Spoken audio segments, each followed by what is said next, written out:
FlossTube, how are you? It's Colleen, Rebel Stitcher, and this is a special edition FlossTube video.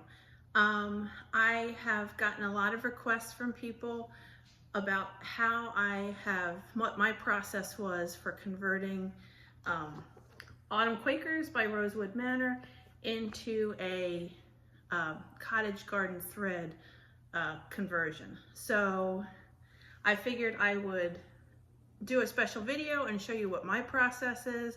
I am by no means an expert on anything. I'm in a different location so I could kind of spread out on the table in the dining room right now. So Albus is busy sunning himself in a sunny patch on the floor, but I left this chair here in case he wants to come sit next to me and join me. And Boris is wandering around getting into trouble. So I don't know if we'll see dogs this episode. So first things first, I really like this chart, but I had the idea that I would convert it into Cottage Garden Thread floss. So this chart calls for 12 Valdani flosses. I have an advantage because I sell Cottage Garden Threads on my website, so I just went through my stock and picked colors that felt autumnal to me. I ended up with 8 colors instead of 12 because a lot of the colors that I selected are highly variegated, and if you fussy cut, you can get multiple colors out of it.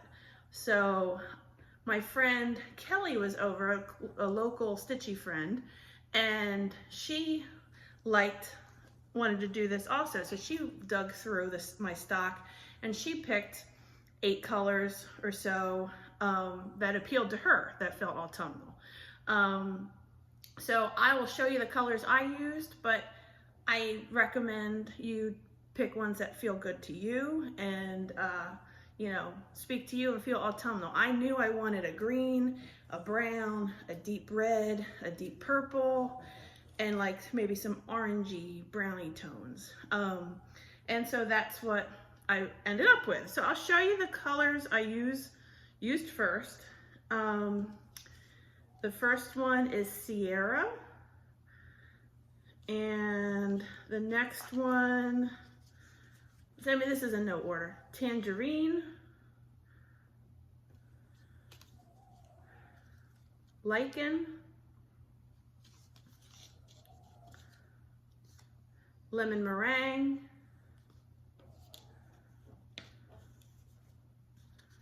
Oregano,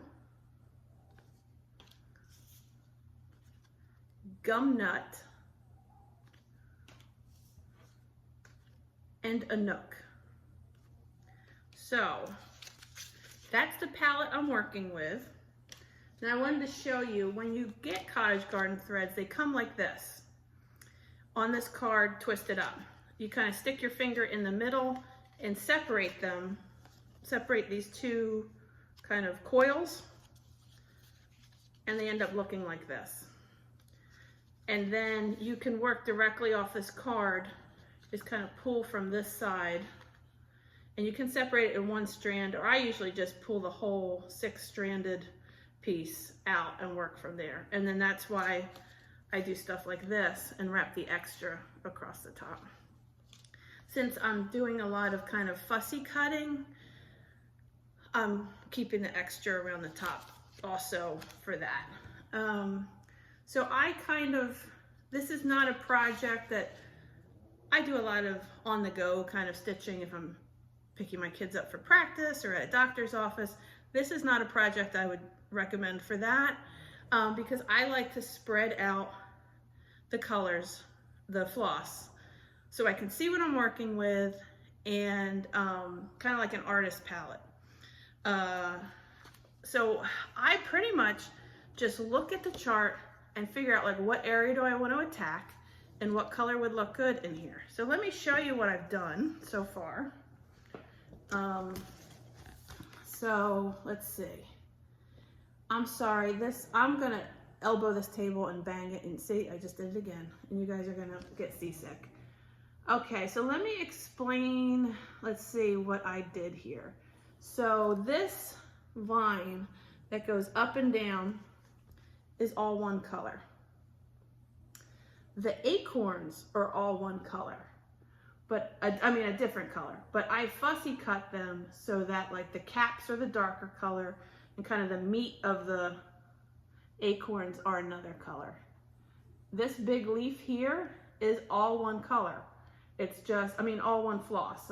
When I say color, I mean one color of floss. So I just kind of stitched it around, moved around, and made it like a leaf that is changing colors, and that's how I did that. So let's see. This motif here, these little flowers, and this green around here is all one floss. But what I would do, it's actually this floss right here. So what I would do is, it starts on the green, so I would work on the green area, and then when I got to the red color, I'd end my stitching, restart, and work on these flowers. Then when I got up to the other colors, I'd move around. And so there is some fussy cutting involved, but it creates a really cool effect. If you're picking colors, I would suggest that you not pick all really wild, vibrant, with big variegation, just so your eyes have some resting places. Like these two colors are much more tonal, and so they just kind of give you areas where it's not so bam, you know, stark color changes. Like this vine is what I was working on right here, and this is all one color. And then acorns are gonna come off of here, so then I'll start working on the acorns. But you can kind of see from one strand, I started here and worked my way down. That's what it looks like. And like this lemon meringue color, I really liked this to here, but this greeny, like kind of minty color, I wasn't as crazy about. So a lot of times I just cut it out if I don't like the way it works. But I did use it, let's see, up in here. I did use a little bit here and here. But that's the way I've been attacking this. I think it's really fun. If you want, I can pause this and maybe change the direction and show you me actually stitching some of the spots. And but have fun with it. I'm not an expert. Don't go by me. You know, this is one method of stitching. You know, it's not, you know, I am by no means an expert. So let me pause this and see if I can angle the camera so you can actually see me stitching and my method that way. Hi, it's me. I had to rig a crazy thing up. I don't even know how well you're gonna be able to see this, but hopefully you'll see more than my fat arm in there. I can't really see very well what you can see because I don't have one of those handy dandy YouTube influencer over the top things. But what I figured I would do is I would show you how I stitch on one area. So I am going to work on an acorn in this area right here. Again, I am stitching this project with 2 strands on 16 count Aida by Picture This Plus in the colorway Ale. I've been using Sierra for the acorns from Cottage Garden Threads, and I'm a floss licker. I'm threading my needle right now. I don't know how much you're actually seeing of this. This whole project might just go in the waste bin. But let's see what we can accomplish. I'll get this ready to go. And I'm trying to put the chart where you can't see it so I don't get in trouble for that. So here we go. 2, 3. Okay, can you see this? Let's see, hopefully that's showing up. This whole video is going to be, can you see this? Can you see this? So with Cottage Garden Threads, it's best to complete 1 each X because it is so highly variegated. To do a whole row of legs going one direction, coming back, you won't get that beautiful effect. So I'm working on this acorn, the little cap of the acorn right now. And then I will show you how that works. And if you told me at some point I would be doing a stitching tutorial, I would have laughed in your face because I fudge everything. Everything I do is kind of a mess. Like a mess on the back. Like, I just don't care about everything being perfect. You know, I'm more here for the process than perfection. So please be kind on your comments. I am not a perfect stitcher. And honestly, nor do I strive to be. Let's see, hopefully you can see this. So I'm just kind of working my way. I did a row going this way, now I'm coming back. And I'm doing the little cap of an acorn.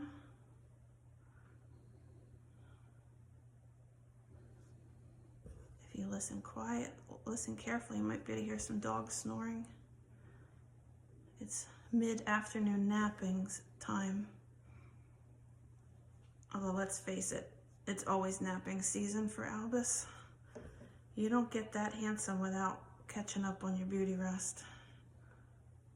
Oh, just as an aside from last video, when I announced the winners for the 100 episode bonanza, only one winner has reached out to me. I know the video just went out yesterday, but just a reminder, if you entered to win any of those things, go back and watch episode 101 and see if your name got called.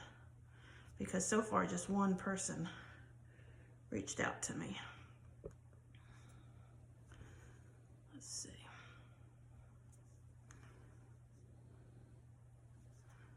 Okay, so one more stitch and then I'm done with the cap of the acorn. And then it's, I don't know, what is it? The body, the meat? I don't know what you call the rest of it.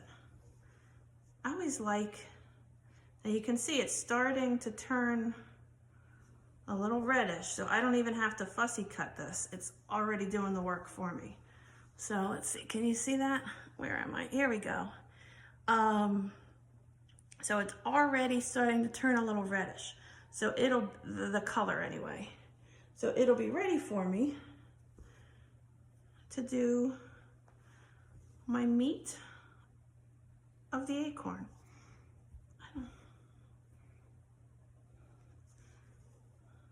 Oh, I got a little, there we go. Sorry, I lost my needle out of my hand there for a minute.